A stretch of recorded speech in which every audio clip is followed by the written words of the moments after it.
Aitana Lopez is a 25-year-old fitness influencer and gamer from Barcelona. She's amassed some 270,000 followers on Instagram and reportedly makes thousands of dollars a month through modeling, brand deals, and posting content on FanView, similar to OnlyFans. But the most significant detail about her is that she isn't real. She's the creation of Ruben Cruz, the founder of an AI model agency called The Clueless. Here we're talking about it. Josh, Ruth, and Anthony, welcome to the show, guys. Thanks for joining me. Thanks, Sam. Okay, so this modeling agency, here's where they make a statement. In a new era characterized by authenticity, impact, and deep meaning. Does anything stand out to you about that? My thing is authenticity. We were talking about that before. What do you guys think? Yeah, I mean, what is authentic about someone who literally is not real? Well, I mean, everything about it's fake too, right? Like the fact that it literally says a 25, how are you 25 years old? You were created 2 weeks ago. And, right? And she's meant to be a fitness influencer, but what can she really be influencing? Because her body is an imagination. Yeah, it's literally cold. Okay, so on that note, I think an obvious question around this, because it is a female. Do we say she? I don't know. It's an AI. I'm in the middle on It's that. an AI presenting as a woman.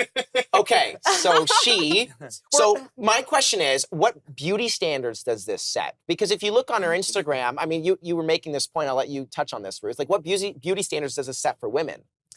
Well, I mean, the beauty standard is impossible, but that is already the case with everything like, you know, filters, Photoshop, everything like that. So it is kind of, it does bring up the question, where is the line of what's real and what's fake? Like you have all these filters now.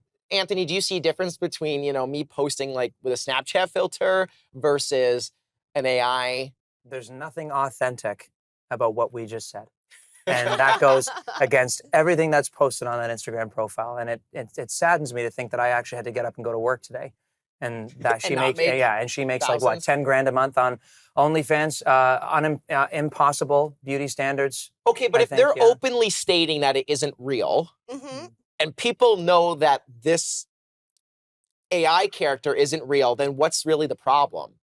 People know that it isn't real. There's no problem. There's no problem, but I think it's kind of fascinating that people would buy into an AI female who's a model, not real, has all these followers, and I like real people.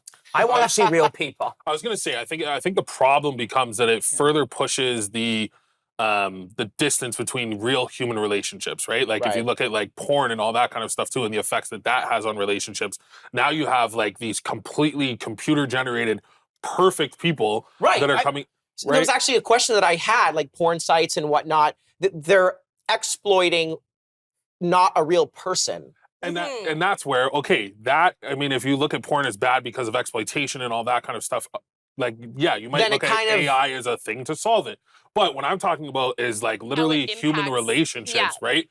And the relationships that you have interpersonally with other people. I don't know if it's bots, but you should look at the comments under some of her posts. It feels weird to say that. I think we're all almost having a hard time even coming up with the words, because I think we all just feel a little uncomfortable with it, and we're not sure why. Because it is something that's completely new, really.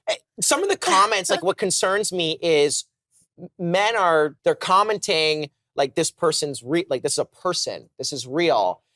You made an interesting point. Does it just show a lot about society that was already there? People growing up in a virtual world, now they believe they can live inside of it. And I think that that's what's happened with phones and all this development. I'm waiting for the first boyfriend that says to his girlfriend, why can't you be like Aitana? Oh, that's bad. Okay, Josh, I want to ask you, what's the trajectory here? What are we going to see come up? Oh, man, I think like it'll move fast, right? Like that's one of the first examples, but like with people having an example that's making money now, there's not going to be a lot of time before there's a ton of them. It's way too profitable, in my opinion, and it's scarily profitable. Anthony still has to go to work. When we come back, a debate on the practicality of EVs during our frigid Canadian winters. Something real, so let's talk about it.